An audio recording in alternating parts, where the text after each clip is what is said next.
وہ کہتے ہیں نا کہ چیزوں کو چھوٹا جاننے کے لیے یہ ضروری ہے کہ انہیں دور سے دیکھا جائے یا غرور سے دیکھا جائے، اور ایک ناقص آنکھ کیا کرتی ہے کہ وہ صرف انہی چیزوں پر اہمیت دیتی ہے جو بڑی بڑی ہو۔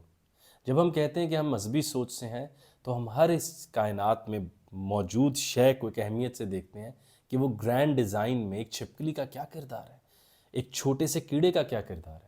تو اقبال، جن کی بانگ درا کی پہلی نظم ہمالیہ ہے، ایک بہت بلند پہاڑ کے اوپر، مگر ان کی آنکھ سے شمع اور پروانہ چھپے ہوئے نہیں، مگر یہ ساری چھوٹی چھوٹی چیزیں ہمارے بھی ارد گرد ہیں، لیکن ہم ان کو اس طرح دیکھتے ہی نہیں اور ان سے اس طرح محظوظ نہیں ہوتے اور ان سے بڑے بڑے معنی نہیں نکال سکتے، بلکہ ہم بہت بڑی شے پہاڑ کو دیکھ کے یہ سوچتے ہیں بکے گا کتنے کا، اور اس کو اٹھا کے جیب میں چھوٹا کر لیتے ہیں۔ اور اقبال کیا ہیں کہ وہ چھوٹی سے شمع و پروانے کو دیکھ کے ایک ایسا مقصد نکالتے ہیں جس کے سامنے پہاڑ بھی جھک جائے۔ آج ایسی ایک نظم بانگ درا سے میں آپ کے آگے رکھنے والا ہوں، شمع و پروانے کی، جو کہ ہماری صوفیانہ جو روایت ہے اس میں تو اس استعارے کو، اس میٹافر کو بہت زیادہ استعمال کیا جاتا ہے، لیکن اقبال نے اس کو بڑی ہی عجب انداز میں رکھا۔ اقبال گو کہ پسند نہیں کرتے کہ آپ فنا فی الشیخ یا آپ فنا ہو جائیں۔ اقبال تو رسول کریم صلی اللہ علیہ وآلہ وسلم کی ایک پیاری بات ہمارے آگے رکھتے ہیں کہ انہوں نے واقع معراج پر بھی اپنی بندگی پر خدائی کا داغ نہ آنے دیا، بندہ ہی اوپر گئے اور بندہ ہی نیچے آ گئے، اور ایک کائنات کا وہ نور خداوند کریم اللہ عز و جل سامنے تھے، مگر انہوں نے ایک عاشق اور ایک محبوب ہوتے ہوئے اپنی شناخت اور اپنی شخصیت اور اپنا ابدہو کو چن لیا، مقام بندگی دے کر نالو شان خداوندی۔ تو اقبال کی انسپریشن تو رسول کریم صلی اللہ علیہ وآلہ وسلم ہے، لیکن شمع و پروانے کو دیکھتے ہوئے اقبال نے اس کے ذوق کو دیکھا تو ہے کہ وہ کس طرح اس شمع اور روشنی جس سے محبت کرتا ہے اس کی طرف بڑھ بڑھ کر جاتا ہے، اس بات کی فکر کیے بغیر کہ کیا اگر میں بچا ہی نہ۔ ایک نئی بات آپ کے آگے رکھتا ہوں جو اقبال کی شاعری میں ہمیں بہت زیادہ ملتی ہے۔ اقبال علم کے بارے میں بھی کہتے ہیں، علم تو نور ہے اور جب عشق تیرے ساتھ نہ ہو تو نار بن جاتا ہے۔ علم تو روشنی ہے، مگر جب عشق، محبت، ایمپتھی ساتھ نہ ہو تو نار بن جاتا ہے، پھر تو ہیروشیما ناگاساکی پہ بم بھی سائنس سے ہی گراتا ہے، جہاز سائنس سے اڑنے والا، گرنے والا۔ اگر عشق ساتھ ہو تو نور، عقل تو ہی افضل ہے۔ تو جو شمع ہے یہ نار ہے جس میں نور شامل ہے۔ یہ بڑی عجب بات ہے، کیونکہ ہم اس شمع و پروانے کے تسلسل میں پروانے اور جگنو کی بحث بھی آپ کے آگے رکھیں گے۔ ایک طرف وہ روشنی ہے جو آگ سے نکل رہی ہے، ایک طرف وہ روشنی ہے جو آگ کی وجہ سے نہیں، یعنی اس کو ہاتھ لگانے سے جل نہیں جاتے، دکھ نہیں ملتا، مر نہیں جاتے۔ لیکن پروانے کا ذوق دیکھیں کہ وہ گھبراتا بھی نہیں ہے اور مرنے کے لیے بےتاب بھی ہے۔ اور اقبال یہی سوال پھر شمع سے کرتے ہیں، پروانہ تجھ سے کرتا ہے اے شمع پیار کیوں، یہ جان بے قرار ہے تجھ پر نثار کیوں۔ آپ کبھی پروانے کو دیکھیں کہ تو وہ ایک جگہ تھم ہی نہیں رہا ہوتا، اور اگلے ہی شعر میں اقبال اس کو سیماب، مرکری، آپ جانتے ہیں نا مرکری ٹھہر ہی نہیں سکتی ایک جگہ پہ، تو اقبال اسے سیماب کہہ کے رکھتے ہیں کہ سیماب وار رکھتی ہے تیری ادا اسے، آداب عشق تو نے سکھائے ہیں کیا اسے۔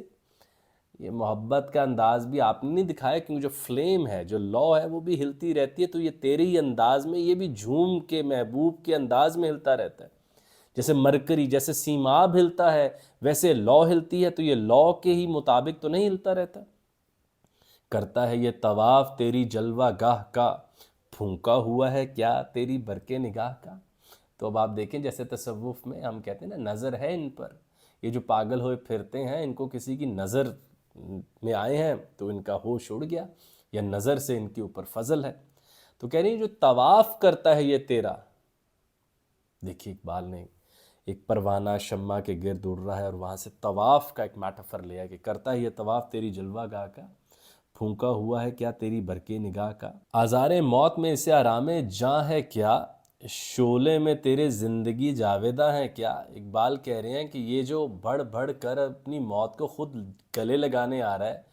کیا اس کو یہ تو نہیں پتا کہ اس آگ کے اندر ایک جاویداں زندگی، ایک ہمیشہ کی زندگی ہے، اور یہ زندگی تو ناقص ہے، کتنی بھی لمبی ہو لے، 60 سال کی ہے، پروانے کی تو اس سے بھی کم ہوتی ہے۔ تو اس کو یہ راز تو نہیں پتا چل گیا کہ شاید تیرے اندر ہمیشہ کی رہنے والی زندگی کے اجزاء موجود ہیں، کہ اگر وہاں مرا تو پھر کبھی نہ مرا۔ یا اس کو یہ خوشبو تو نہیں کہ اسی طرح کی آگ میں حضرت ابراہیم علیہ السلام کو پھینکا گیا اور وہ ٹھنڈی ہو گئی۔ تو کیا وجہ ہے کہ یہ ایک آگ سے محبت کر بیٹھا ہے، ایک لو سے، ایک شمع سے محبت کر بیٹھا ہے؟ کیا یہ راز تو نہیں پتہ چل گیا کہ اس زندگی میں تو موت ہے ہی ہے، جتنی مرضی طویل کر لو، اور اگر بہادری سے اس طرح چلے گئے جیسے کوئی مجاہد جاتا ہے، تو پھر قرآن میں گواہی آتا ہے تمہیں لگتا ہے یہ مرے ہوئے ہیں، یہ تو زندہ و جاویداں ہیں۔ تو یہ ایک ہمیشہ کی زندگی پانے کے لیے تیری آگ کی حرارت کے پاس تو نہیں آ رہا؟ آپ دیکھیے کیا یہ مصرع ہے، غم خانہ جہاں میں جو تیری ضیا نہ ہو، اس تفتہ دل کا نخل تمنا ہرا نہ ہو۔ تو اس دنیا میں جو ہر طرف غم ہی غم بچھے ہوئے ہیں، تو اس کا یہ جو چھوٹا سا جلا ہوا دل ہے، اگر تو نہ ہو تو اس کے پاس تو، اس کے باغ میں تو بہار و ہریالی کی کوئی دوسری وجہ ہی نہیں۔ یعنی اس پوری کائنات میں جہاں لا تعداد مناظر اور پھول اور بوٹے اور جانور اور پرندے، اور جگہ جگہ پہ مختلف طرح کے اسپیس ٹائم ہیں، جگہ جگہ پر مختلف طرح کی پرکشش چیزیں ہیں، مگر عجب بات ہے کہ اس کا جلا ہوا دل صرف تیری وجہ سے ہی ہرا ہوتا ہے۔ یعنی اس کے پاس جو درخت ہے، یا وہ تیری ہی وجہ سے اس پہ بہار آتی ہے، یہ اتنا ڈیووٹ، اتنا ڈیڈیکیٹڈ ہے تیری طرف۔ گرنا تیرے حضور میں اس کی نماز ہے، ننھے سے دل میں لذت سوز و گداز ہے۔ دل تو اس کا ننھا سا ہے، لیکن جب مجھے لگتا ہے یہ تیرے پاس آ کے حتمی طور پر فنا ہو جاتا ہے اور نیچے گرتا ہے، تو جیسے نماز تو نہیں ادا کرتا، کیا یہ سجدے کی طرف تو نہیں بڑھ رہا؟ گرنا تیرے حضور میں اس کی نماز ہے، ننھے سے دل میں لذت سوز و گداز ہے۔ تو اس کا ننھے سے دل میں ذرا سوز و گداز دیکھ، ذرا اس کا وہ دیکھ کہ یہ اس بات سے نہیں گھبرا رہا کہ جل جاؤں گا، بکھر جاؤں گا، مر جاؤں گا، چوٹ لگے گی، انجرڈ ہوں گا۔ اس کو صرف یہ نظر آ رہا ہے کہ تو قریب آ جائے گا۔ تو ہم سجدے میں جب جاتے ہیں تو قریب ترین مقام ہوتا ہے اللہ تعالیٰ کے۔ تو یہ جب اس طرح آخر میں جب مر کے یا اس حرارت سے اپنی زندگی کو قربان کر کے جاتا ہے، تو کیا اس سجدے میں تو نہیں جا رہا؟ اور اب آتے ہیں اس شعر کی طرف جس کا تخیل ایک عام انسان نہیں سوچ سکتا۔ کچھ اس میں جوش عاشقی حسن قدیم ہے۔ اس کے اندر اگر ہم دیکھا جائیں تو قدیم زمانے کا جو ایک عشق کا ذوق ہے وہ پروانے کے پاس ہے۔ اس کا جو جوش ہے وہ جدید دور کا نہیں ہے، وہ فاصلے کی محبت، چھوٹی سی بات پہ ٹوٹ گئے، تھوڑی سی وہ شکایت پر ایک دوسرے سے رشتے توڑ لیے۔ جو قدیم محبتیں ہوتی تھیں، جن میں آپ 12 سال انتظار کرتے تھے، زندگی کسی کے لیے وقف کرتے تھے، زندگی کس طرح وقف ہو، وہ جان کا ہے جی نہیں لگ رہا محبت میں، تو وہ پرانے لوگ تھے، وہ کہتے تھے اگر محبت ہی نہیں تو اب جی کر کرنا کیا ہے ہم نے، مطلب ہم نے جا کے دکانوں پر بیٹھ کر چیزیں بیچنی ہے، محبت کرنے ہی تو آئے تھے، باقی کام تم سیکنڈری طور پہ کرتے ہیں۔ کچھ اس میں جوش عاشق حسن قدیم ہے، چھوٹا سا طور تو یہ ذرا سا کلیم ہے۔ تجھے ایسے نہیں لگتا جیسے حضرت موسیٰ علیہ السلام نے پہاڑ کی چوٹی کے اوپر لو اور آگ دیکھی تھی، اور وہ سب کو چھوڑ کر بھاگ کر اوپر گئے تھے اور دیکھا کہ وہ نور، وہ آگ تو خدا کا تعارف تھا جہاں بات ہوئی تھی، کیا تو جیسے اوپر اٹھنے والی ایک آگ تو نہیں، اور یہ ایک چھوٹا سا کلیم حضرت موسیٰ علیہ السلام کی سنتیں تو نہیں نبھا رہا؟ اب آپ سوچئے کہ شمع و پروانے کے اندر ایسا مقصد ڈھونڈ لینا، یا اس کے اندر ایسا میٹافر ڈھونڈ لینا، یا اس کو اس طرح سے سمبولکلی یوز کر لینے کے لیے آپ کے پاس اقبال کا ذہنی ہونا چاہیے۔ چھوٹا سا طور تو یہ ذرا سا کلیم ہے، یعنی کہ جس طرح ایک آپ شمع کو دیکھیں تو وہ بھی پہاڑ کی طرح ہوتی ہے نا، اگر آپ موم بتی کو دیکھیں، کینڈل کو دیکھیں، تو ایسے ذرا سیدھی سی اوپر کو جا رہی ہوتی ہے، جہاں پر پھر اوپر آگ جلتی ہے، جیسے پہاڑ کی چوٹی پر کوہ طور پر آگ جلی۔ اور یہ پروانہ جو ہے ہم سب تو نہیں دیکھ رہے، لیکن یہ پروانہ حضرت موسیٰ علیہ السلام کی طرح سوچ رہا ہے کہ وہ آگ کیوں ہے، اور بھاگ کے اس کے پاس جا رہا ہے۔ آگ تو نقصان پہنچاتی ہے، جلا دیتی ہے، لیکن چھوٹا سا طور تو یہ ذرا سا کلیم ہے۔ کیا یہ حضرت موسیٰ علیہ السلام کا ذوق رکھتا ہے کہ پہاڑ کی چوٹی پر پہنچ گیا ہے اور اس آگ سے گفتگو کرنا چاہ رہا ہے، اور جانتا ہے کہ شاید حقیقت کا سارا تعارف یہ ہے؟ تو پھر اس سے کیا ڈرنا، پھر اس سے کیا جلنا؟ کہ حضرت ابراہیم علیہ السلام بھی اگر گھبرا جاتے اس آگ کو دیکھ کے، تو عشق کی آج ہم کیا کہانی سناتے؟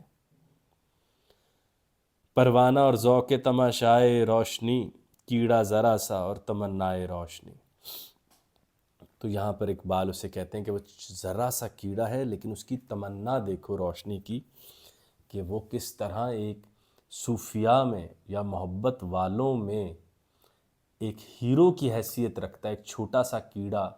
جو ہمیں یہ سکھاتا ہے کہ جب محبت مل جائے پھر کتنی بھی کٹھن ہو پیچھے مت ہٹنا۔